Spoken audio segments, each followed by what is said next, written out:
Some of us will go to bed, and in the morning, death snuck in and snatched somebody that was inside of our homes. Or we get a phone call. Our mother, our father, our grandmother, our grandfather, our child, our friend, our neighbor, who we saw just yesterday or spoke to, was laughing and talking. Death came that night and snatched him. Malcolm X was a racist, a nationalist, a man who said things about Allah subhanahu wa ta'ala which he had no right to say.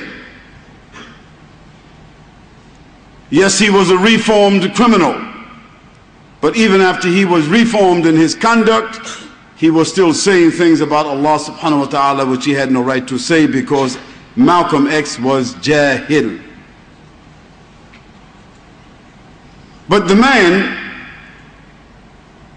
who I need to speak about, his name is Al-Hajj Malik Shabazz.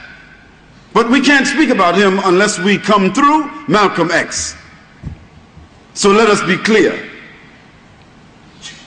Malcolm X lived a life which is impressive for non-Muslims, but for us Muslims, we have no concern about his life except 3 months before Allah subhanahu wa ta'ala took his life. Civilization is in need, as it has had in the past, reformation and a new morality. What did I say it is in need of?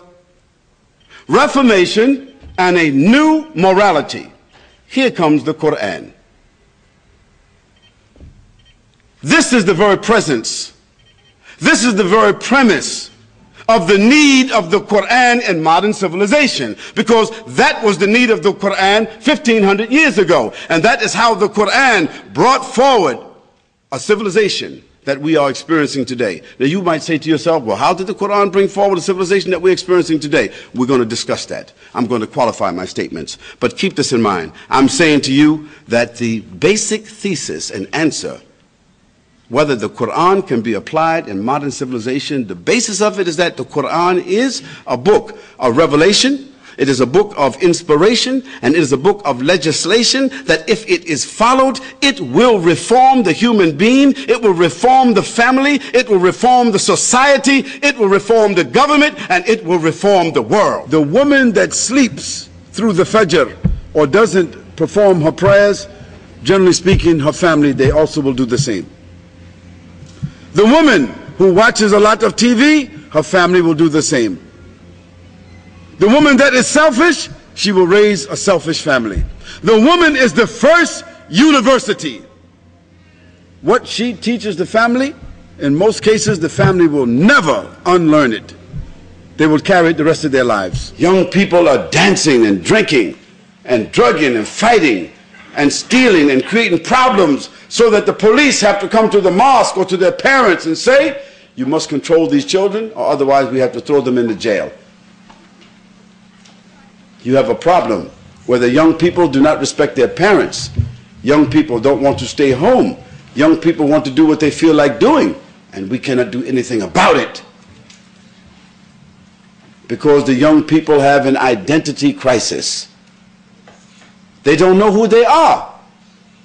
They don't know if they are Australians or if they are Muslims.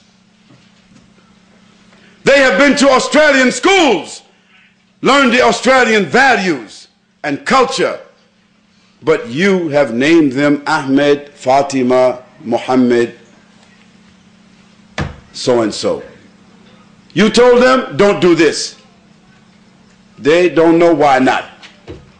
You told them, read Quran. They never see you read it. You tell them, go to the mosque.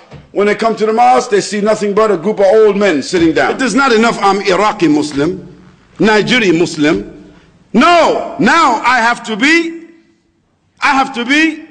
Sufi, or I have to be Salafi, or I have to be Sunni, or I have to be Shi'i, or I have to be Wahhabi, or I got to be Alawi, or I got to be this or that. It's not enough that we are Muslims upon the Tawheed of Allah subhanahu wa ta'ala and Muslims upon the monotheism of Ibrahim alayhi salam, or that we are Muslims upon the Quran and the Sunnah. No, we have to distinguish ourselves from the other Muslims and we have to call ourselves certain names. Let's work like that. all the different groups that's represented here. Let's get our imams together. Let's get the amirs that we set up, our chairmans, our leaders, let's get them together and ask them, what's the deal? What's happening? What's the problem? Why you guys can't get together? Why you guys can't get together and choose whoever knows the most Quran, whoever knows the most of the Sunnah, whichever of you is the oldest among you? Why can't you guys get together and do that? What's the problem? If we don't ask them to do that, they won't do it for another 50 years. I mean, on the Jumu'ah, we talk first, and then we pray last. On the Eid, we do it just the reverse. We pray first, and after that, we're supposed to talk.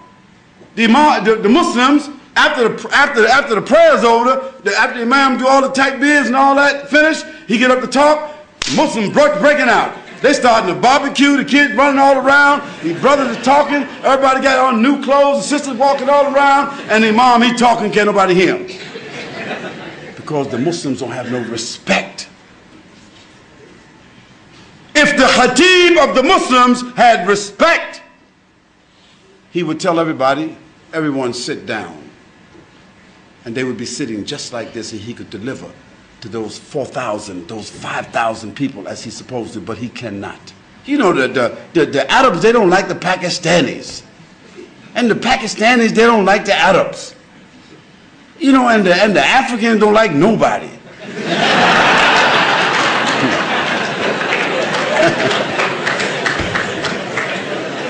No, I don't mean that. I don't mean that, brothers.